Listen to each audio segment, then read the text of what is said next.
Fala pessoal, beleza? A gente vai assistir aqui a verdade secreta sobre a Bíblia que poucos sabem.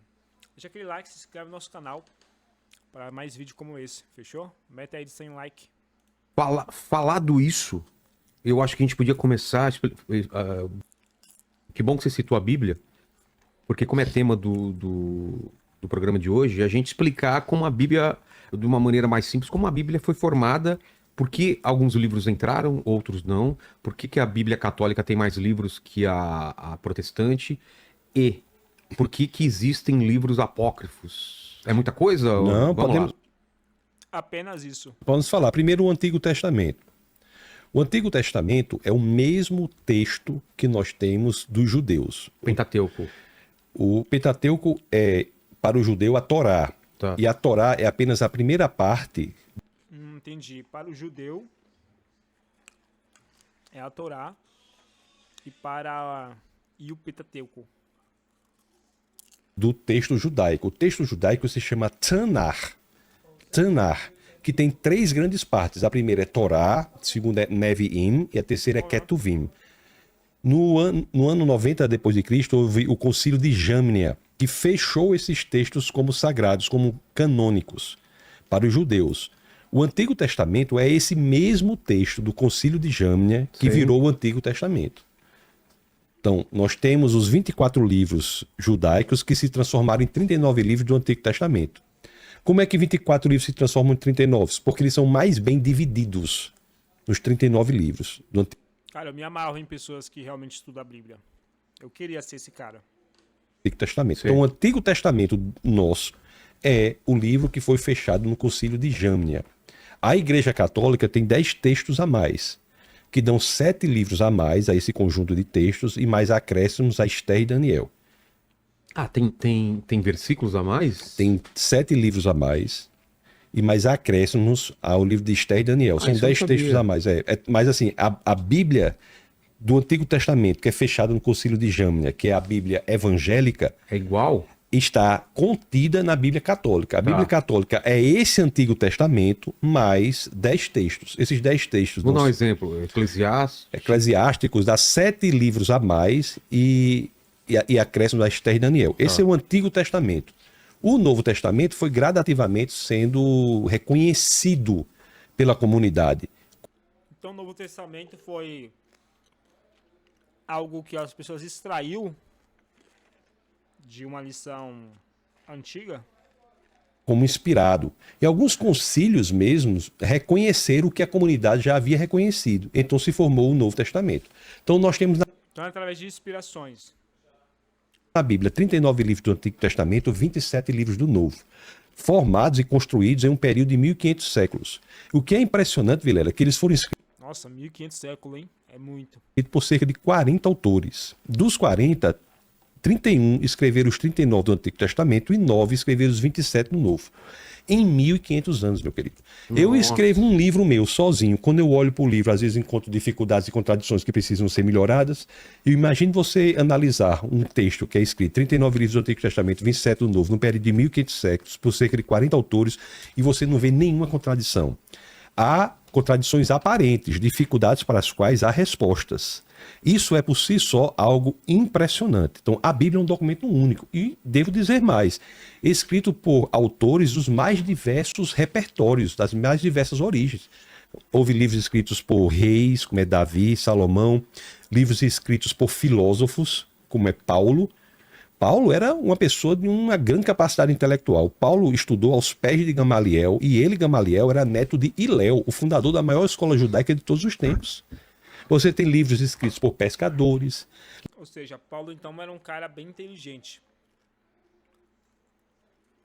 Eu percebo que a grande maioria dos discípulos de Jesus e até grandes homens da Bíblia eram pessoas completamente fora da curva do senso comum, de pessoas medianas. Por esse motivo que eles se destacaram.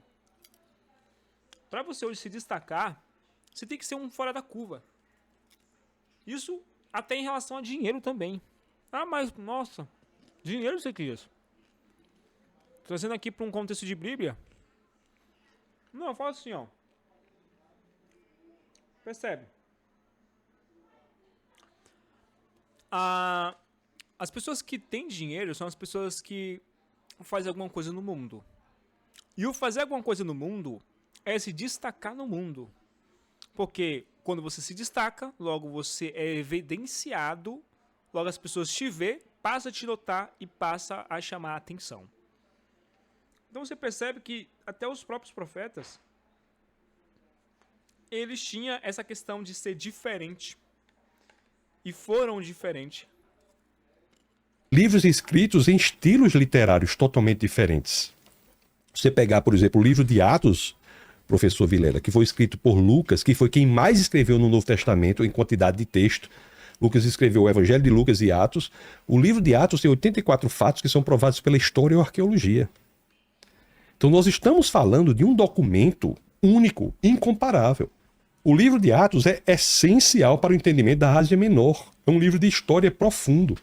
É o livro, inclusive, que fala do nascimento da igreja. A igreja nasce em Atos 2, em Pentecostes, a igreja cristã. Então, aquele documento é um documento incomparável. Eu digo mais, o Antigo Testamento ele é muito resguardado porque o judeu é o povo do livro.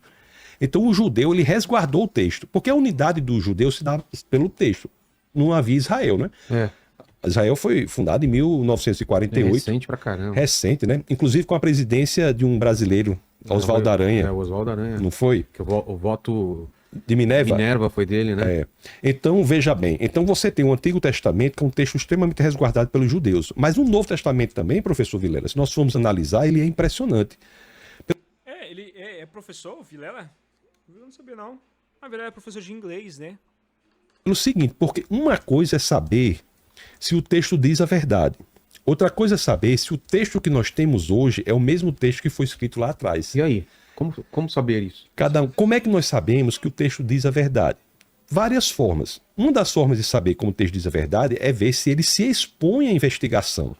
No caso do cristianismo, claramente, é um texto que se expõe ao escrutínio, à investigação. Se você pegar a primeira epístola aos Coríntios, no capítulo 15, no verso 14, que é escrito pelo apóstolo Paulo, ele diz assim, ó: se Cristo não ressuscitou, é vã a nossa fé, é vã a nossa pregação. Isso é tão profundo, Vilela, porque ele coloca o cristianismo, ele diz assim, olha, se Cristo fisicamente não ressuscitou, é vã a nossa fé, é vã a nossa pregação. Tudo que é feito de cristianismo depende da existência de um fato histórico, público, que ocorreu. A ressurreição é física. Para a pessoa dizer isso, tem uma coragem impressionante.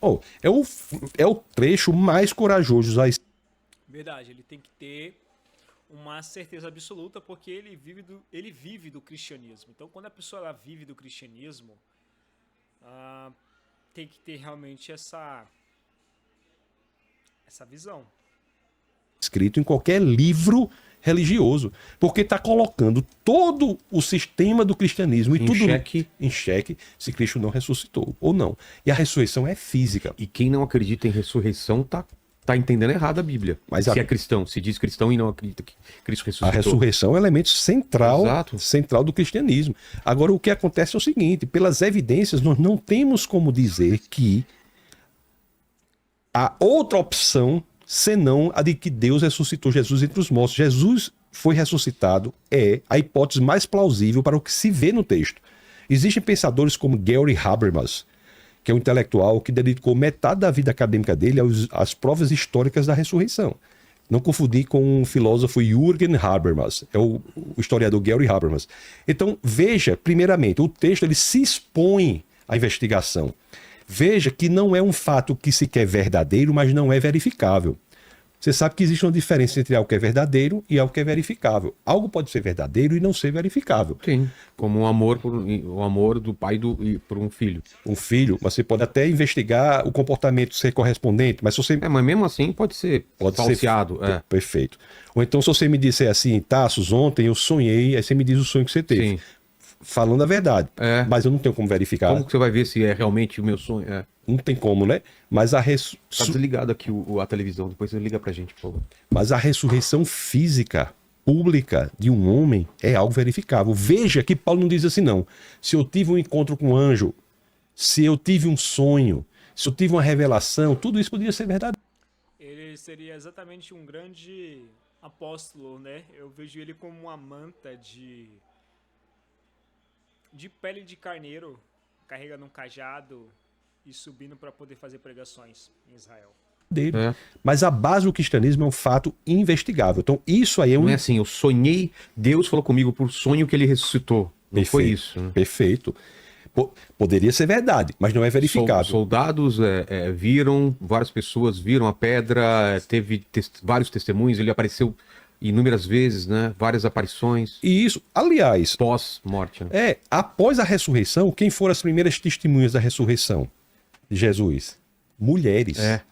Já Que eram as pessoas, na teoria, que não seriam tão respeitadas quanto um homem na época, não é? O testemunho Não é de isso? uma mulher valia tanto quanto o testemunho dessa jujuba aqui, Exato. na sociedade judaica. É. Então, colocaram por que mulheres? Porque era verdade.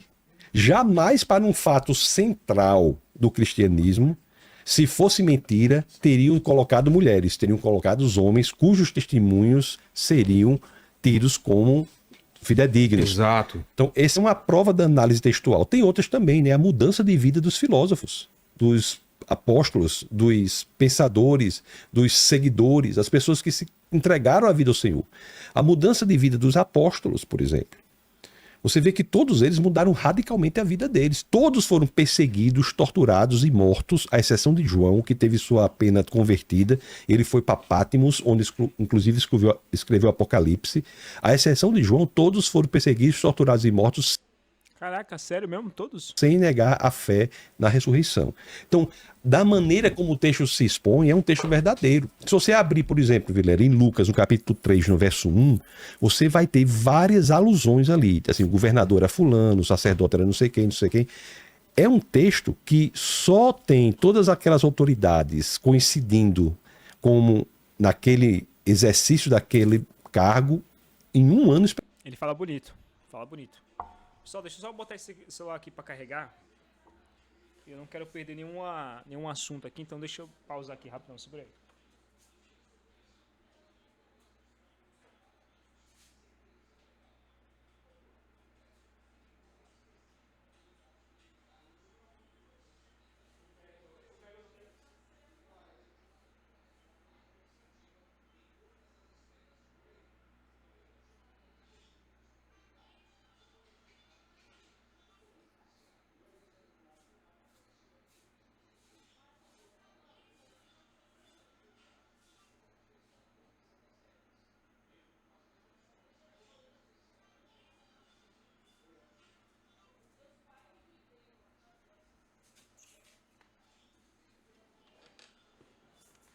Voltei.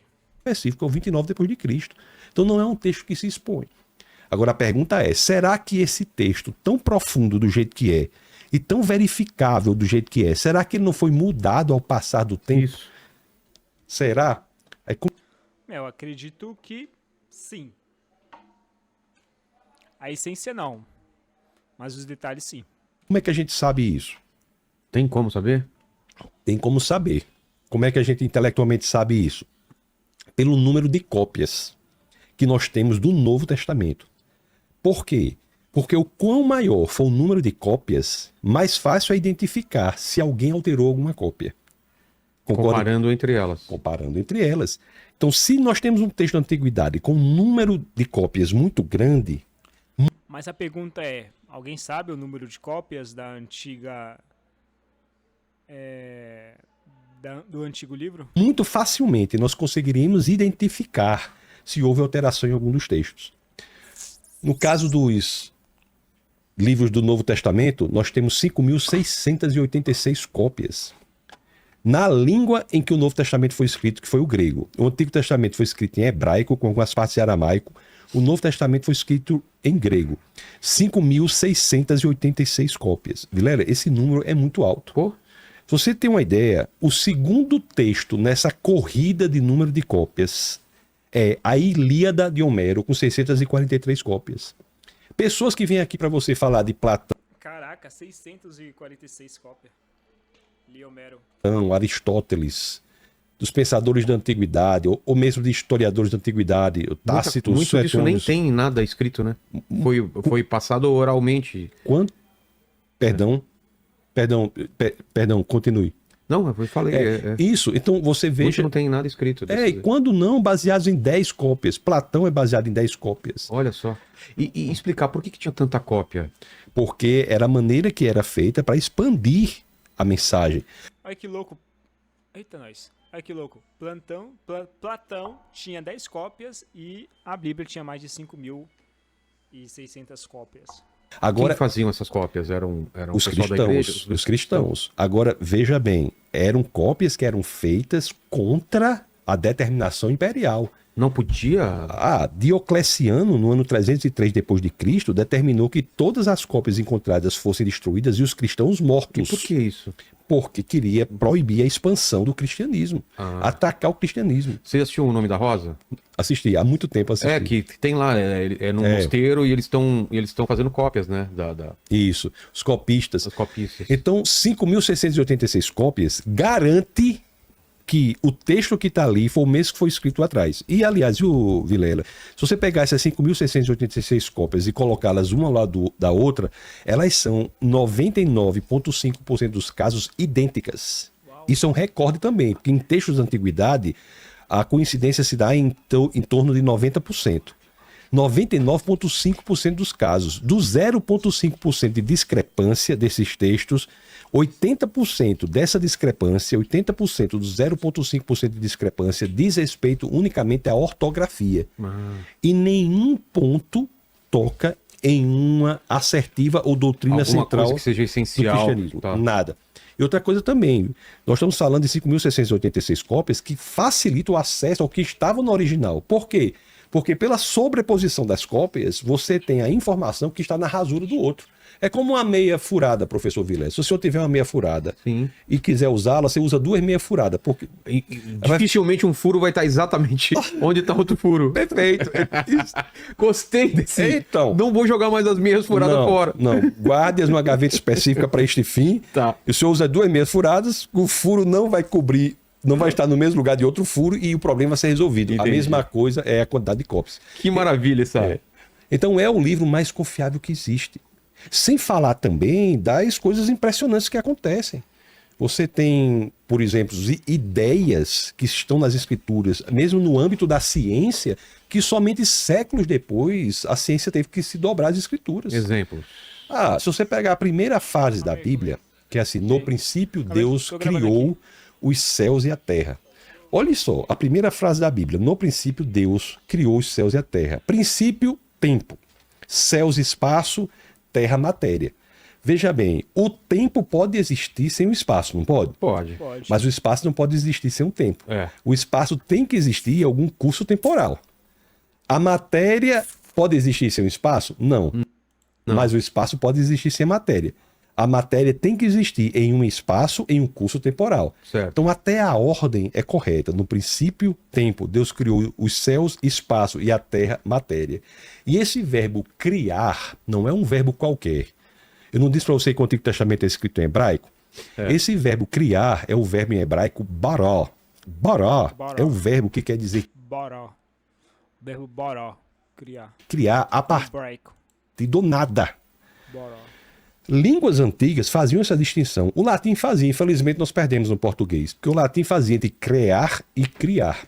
O que é criar a partir do nada? É criar a partir da ausência de qualquer coisa. Não é moldar, né? Não é pegar alguma coisa e dar forma por exemplo, a um escultor, que ele pega um tronco de madeira e vai esculpindo e faz um cavalo. Ele criou, mas a partir de alguma coisa. Perfeito. Moldar é outro verbo em hebraico, é yatsá ou assá.